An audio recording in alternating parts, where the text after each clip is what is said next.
आपल्या भारताचं जे आर्थिक वर्ष असतं ते 31 मार्चला संपतं आणि 1 एप्रिल पासून नवीन आर्थिक वर्षाला सुरुवात होते. जुलै महिन्यामध्ये एकदा इन्कम टॅक्सचं एक पत्र माझ्या घरी येऊन पडलं. पत्र कसलं? ती एक प्रकारची नोटीस होती. त्या नोटीसमध्ये त्यांनी मी घेतलेल्या गाडीचा उल्लेख केला होता आणि मग हे कसं काय असं काहीतरी गोलमाल भाषेमध्ये मला विचारण्यात आलेलं होतं. आता सरकारी भाषा ही आपल्या आणि माझ्या डोक्याच्या पलीकडे नेहमीच असते. त्यामुळे तोपर्यंत माझा असा परिपाठ होता की असं काही इन्कम टॅक्सचं एखादं पत्र आलं तर ते पत्र आपल्याकडे ठेवून त्याची एक झेरॉक्स कॉपी काढून माझे जे सीए अश्विनभाई शहा आहेत त्यांच्या ऑफिसला मी ती झेरॉक्स प्रत पोचवून येत असे. या पत्राच्या बाबतीमध्येही असंच झालं. मी ओरिजिनल माझ्याकडे ठेवली आणि त्याची एक झेरॉक्स कॉपी काढून दुसऱ्या दिवशी सकाळी अश्विनभाई शहांच्या ऑफिसला मी जमा केली आणि तिथून त्याच दिवशी मला पुढे औरंगाबादला जायचं होतं. दुपारी 11:30-12च्या सुमारास मी अश्विनभाईंना मोबाईलवरून फोन केला आणि त्यांना सांगितलं की बाबा अशी एक इन्कम टॅक्सची नोटीस आलेली आहे, त्याच्यामध्ये आपण घेतलेल्या नवीन गाडीचा उल्लेख आहे, ती मी तुमच्या ऑफिसला जमा केलेली आहे, ते काय प्रकरण आहे ते जरा आपण बघा. अश्विनभाईंना कदाचित याची अपेक्षाच असावी म्हणून ते म्हणाले, हा नवीन गाडी घेतल्यानंतरच हे पत्र आलंय ना? ठीक आहे साहेब, मी ऑफिसला जातो आणि बघतो आणि त्याच्यासाठी जे लागेल ते करतो. फोन बंद झाला. मी माझा प्रवास पुढे सुरू केला. औरंगाबादला पोहोचल्यानंतर त्या दिवशी औरंगाबादमध्ये जे सगळं काम होतं ते उरकलं. दुसऱ्या दिवशी आणि तिसऱ्या दिवशी मला काम शिल्लक होतं म्हणून औरंगाबादमध्ये एका चांगल्या हॉटेलमध्ये मी रात्रीचा मुक्काम केला. जेवण झाल्यानंतर सहज असा विचार करता करता सकाळी आपण अश्विनभाईंशी माझं जे बोलणं झालं त्याचा विचार माझ्या मनामध्ये आला आणि अश्विनभाई जे मला म्हणाले त्याच्याबद्दल मला प्रश्न निर्माण व्हायला लागले. अश्विनभाई मला सहज म्हणाले होते की तुम्ही काही टेन्शन घेऊ नका, ती नोटीस आली आहे ना, मी काहीतरी करतो आणि बघतो. आता काहीतरी करतो आणि बघतो असं म्हणाले, त्याच्यावरून रात्री माझ्या मनामध्ये विचार आला की बहुतेक अश्विनभाई कोणाला तरी पाठवून ज्याने ही नोटीस काढलेली आहे त्या ऑफिसरला 2-5 हजार रुपये देणार आणि हे प्रकरण मिटवून टाकणार. अश्विनभाईंचे आणि माझे जे संबंध आहेत त्या संबंधाला अनुसरून किंवा त्याच्या संबंध लक्षामध्ये घेऊन हे 4-5 हजार रुपये अश्विनभाई मला काही सांगणार नाही की असे पैसे देऊन मी त्याचं तोंड बंद केलं. हा विचार एकदा मनामध्ये आल्यानंतर मग माझे विचार आणि मन उसळी घ्यायला लागलं की आपले सगळे व्यवहार चोख आहेत, आपण इन्कम टॅक्स भरलेला आहे, तरीही अशी एक साधी नोटीस पाठवून आपल्याकडनं कोणीतरी हा अधिकारी 2-5 हजार रुपयाची सोय करायला बघतो. एकदा हा विचार माझा पक्का झाल्यानंतर मी माझ्या पद्धतीने जाण्यासाठी मार्गाची आखणी केली. 2 दिवसांनी मी कल्याणला परत आलो. मग अश्विनभाईंना बिलकुल मध्ये न घेता मी एक दिवस सकाळी ती नोटीस घेतली आणि ज्या इन्कम टॅक्सच्या ऑफिसमधनं आमच्या गावातल्या ती आलेली होती तिथे जाऊन धडकलो. तिथे धडकल्यानंतर खाली MM देसले अशी सही होती ज्याने ही नोटीस काढली होती. इन्कम टॅक्स ऑफिसमध्ये जरा फिरून या देसले साहेबांचं केबिन मी हुडकून काढलं. मग तिथे त्या केबिनच्या बाहेर बसलेल्या शिपायाचा जाऊन मी त्या शिपायाला नाव विचारलं की बाबा आपलं नाव काय? त्या शिपायाने मला सांगितलं की माझं नाव वासुदेव. मग त्या वासुदेव महाशयांना मी सांगितलं की मी सर्वोत्तम केतकर आणि तुमच्या साहेबांना मला आज भेटायचं आहे. त्यावर हातातली तंबाखू चोळता चोळता तो वासुदेव म्हणजे केबिनच्या बाहेरचा शिपाई उभा राहिला आणि मला म्हणाला, साहेब आज काही देसले साहेबांना तुम्हाला भेटता येणार नाही.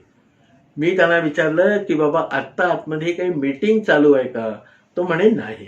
मग साहेबांना बाबा कुठच्या तरी दुसऱ्या ठिकाणी अर्जंट कामासाठी तातडीने जायचं आहे का? म्हणे नाही. मग मी त्याला सांगितलं की मीटिंग चालू नसेल आणि साहेबांना जायचं नसेल तर तू आतमध्ये जाऊन सांग की सर्वोत्तम केतकर तुम्हाला 5 मिनिटं भेटायला आलेले आहेत. तरीही त्याच्या मख्ख चेहऱ्यावर काही चालवा चालव हलवा हलव होईना. तसाच मख्ख चेहरा घेऊन तो माझ्या समोर उभाच होता आणि मग त्याने आपला एक हात त्या दरवाजाच्या जी चौकट असते त्याच्यावर असा रोखून धरला, म्हणजे त्याला ओलांडून सरळ दार ढकलून मी जाऊ नये म्हणून त्याने तो अडसर घालून ठेवलेला होता. मग मी त्या वासुदेवला सरळ सांगितलं की मी एका अर्जंट कामासाठी आलो आहे आणि तुम्ही जर मला आतमध्ये सोडत नसाल तर मी परत जातो आणि उद्या तुझ्या साहेबाची नोकरी गेली आणि त्याने मला विचारलं की नोकरी कुणामुळे गेली तर मी तुझं नाव सांगेन. आता त्या वासुदेवला इतकं स्पष्ट सांगितल्यावर की तुझ्या साहेबाची नोकरी गेली तर तू जबाबदार असतील हे म्हटल्यावर त्याला थोडासा कंप सुटला. मग म्हणे तुम्ही 2 मिनिटं थांबा, मी साहेबांना जाऊन विचारून येतो. मग लगबगीने तो आतमध्ये गेला, 2 मिनिटांमध्ये बाहेर आला आणि मला त्याने आतल्या देसले साहेबांचा निरोप दिला की देसले साहेबांनी सांगितलंय 10 मिनिटं तुम्ही थांबा. 10 मिनिटं थांबायला माझी काहीच ना नव्हती म्हणून बाहेर ज्या अभ्यागतांसाठी खुर्च्या टाकलेल्या होत्या त्या एका खुर्चीवर मी शांतपणे बसून राहिलो. 10ची 15 मिनिटं झाली पण वासुदेवाने दिलेल्या शब्दाप्रमाणे 15व्या मिनिटाला तो वासुदेव माझ्याकडे आला आणि सांगितलं की देसले साहेबांनी आपल्याला बोलावलेलं आहे. मी हातातली सगळे कागदपत्र आणि ती नोटीस घेऊन देसले साहेबांच्या केबिन मध्ये प्रवेश केला. त्यांना नमस्कार करून आपलं बोलणं सांगायला सुरुवात करणार एवढ्यात आपल्या तोंडातली पानाची पीक आपल्या बाजूला ठेवलेल्या डस्टबिन मध्ये पचकन टाकून आपलं तोंड मग रुमालाने पुसून मला बसायची खूण करत देसले साहेब मोकळे झाले आणि बोला काय ते असं म्हणून त्यांनी हाताने इशाराही केला.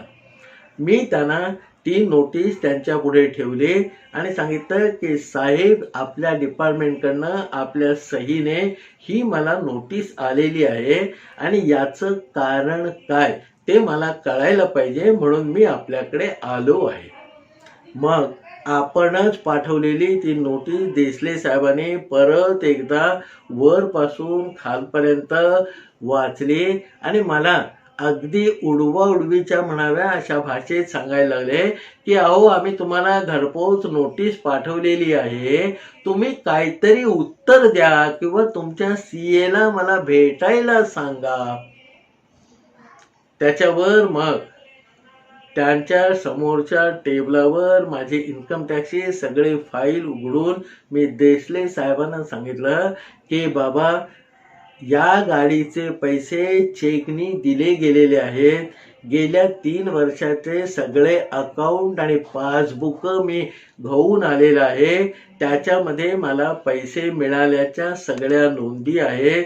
त्यांच्या झालेल्या बेरजेतून मी चेक देऊन या गाडीचं पेमेंट केलेलं आहे आणि हे सगळं तुमच्या इन्कम टॅक्स डिपार्टमेंटला कळवूनही 5-6 महिने उलटून गेलेले आहेत आणि आज अचानक तुमच्या ऑफिसमधनं ही नोटीस कशी काय आली. त्याच्यावर खरं तर देसले साहेबांकडे काही उत्तर नव्हतं. मग त्यांनी सांगितलं अहो आम्ही नोटीस पाठवतो, तुम्ही गाडी घेतलेली आहे, तुम्ही गाडी घेतलेली आहे. मग त्यांना मी सांगितलं की साहेब माझ्या पैशानी चेकनी देऊन मी गाडी घेतलेली आहे तेव्हा तुम्ही 50 वेळेला तुम्ही गाडी घेतलेली आहे असं तुणतुणं माझ्या समोर वाजवू नका. तुमची ही नोटीस मला का आली एवढं सांगा. मग परत असं मला काही सांगता येणार नाही, आम्ही नोटीस पाठवलेली आहे, उत्तर देणं तुमचं काम आहे, तुम्हाला उत्तर द्यायलाच लागेल, असं थोडंसं सरकारी भाषेमध्ये आणि आपल्या खुर्चीचा रुबाब दाखवणारं बरंच काही देसले साहेब बोलायला लागले. 2-4 मिनिटं मी त्यांचं ऐकून घेतलं आणि मग त्यांना मी सांगितलं की देसले साहेब, या नोटिसीचा मला अर्थच कळलेला नाही. खरं तर माझे सगळे व्यवहार इतके चोख असताना तुमच्याकडनं ही नोटीस मला येताच कामा नये आणि ती का आली हे विचारायला मी आलेलं आहे आणि तुम्ही मला या नोटिसीला काहीतरी उत्तर द्या असं सांगताय, तेही मला मान्य नाही, कारण ही नोटीसच मला मान्य नाही. मग देसले साहेबांनी स्वर अधिक वर चढवलं. मी इथे आहे, मी असं करीन, मी तसं करीन, असं काहीतरी बडबडायला लागले आणि तुम्हाला नोटीस पाठवलेली आहे, आता माझं काम संपलेलं आहे, तुमचं नोटिसीला उत्तर देणं अपेक्षित आहे, असं काहीतरी सांगून त्याच्यावरती एकावर एक पडदे टाकायला सुरुवात केली. मग माझ्यातला जो अण्णा हजारेंचा माहितीचा अधिकार होता तो जागा झाला.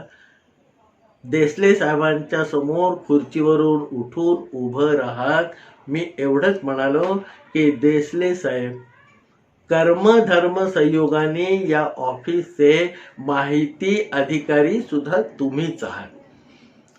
एक तर ही नोटीस तुम्ही परत घ्या, तसं मला लिहून द्या, नाहीतर उद्यापासून रोज 25 माहितीच्या अधिकाराचे अर्ज मी तुमच्या ऑफिसला आणून देणार आहे.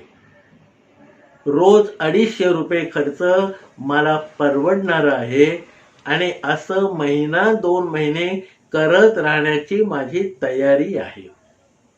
माहिती अधिकारी असल्यामुळे मी आणलेल्या सगळ्या माहितीच्या अधिकाराच्या अर्जांना तुम्हाला ठरलेल्या 30 दिवसामध्ये उत्तर द्यावं लागेल आणि रोज 25 या दराने मी जर माहिती अधिकार अर्ज तुमच्याकडे आणले तर तुमची काय गत होईल याचा विचार करा.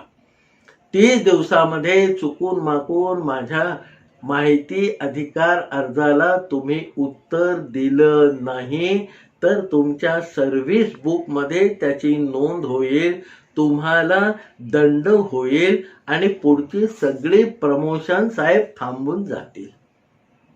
हे तुम्हाला मान्य असेल तर या नोटिसीचं काय करायचं ते माझ्याकडे सोडा आणि उद्यापासून रोज माहितीच्या अधिकाराचे 25 अर्ज स्वीकारण्यासाठी तयार राहा. एवढं सगळं स्पष्ट आणि उभं राहून देसले साहेबांच्या समोर बोलल्यावर देसले साहेब झरा खाली गेले. त्यांच्या स्वरामध्ये अजिजी आणि नरमाई आले. ते मला म्हणाले, अहो प्रोसेस प्रमाणे आम्ही या सगळ्यांना नोटिसा पाडतो, ज्याने ज्याने गाडी घेतली आहे त्यांना आम्ही नोटिसा पाठवतो. मी म्हटलं बाकीच्या लोकांची काय करता, मला घेणं देणं नाही, मला ही नोटीस आली पाहिजे नाही. मग देसले साहेबांनी मलाच विचारलं, मग अहो मी आता काय करू? मी त्यांना सांगितलं की तुम्ही मला एक उत्तर लिहून द्या की चुकीने आमच्याकडनं तुम्हाला नोटीस गेलेली आहे, तेव्हा ही नोटीस तुम्ही काही लक्षामध्ये घेऊ नका, बाजूला ठेवून द्या. मग देसले साहेबांनी माझ्याकडनं 4 दिवसाची मुदत मागून घेतली आणि सांगितलं, साहेब तुम्ही 4 दिवसांनी या, मी तुम्ही म्हणाला तसं एक पत्र तयार करून ठेवतो, आपण 4 दिवसांनी ते घेऊन जा. त्याच्यानंतर मी घरी आलो. 4थ्या दिवशी जेव्हा गेलो तेव्हा देसले साहेबांच्या टेबलावर सगळ्यात वर मला चुकून नोटीस पाठवलेली आहे असं सांगणारं पत्र सही शिक्का मारून तयार होतं. देसले साहेबांनी नम्र भाषेमध्ये उभं राहून माझ्या हातात ते पत्र दिलं. मी वाचलं, माझं समाधान झालं आणि माझं समाधान झालं आहे हे बघून देसले साहेबांचा जीव भांड्यामध्ये पडला.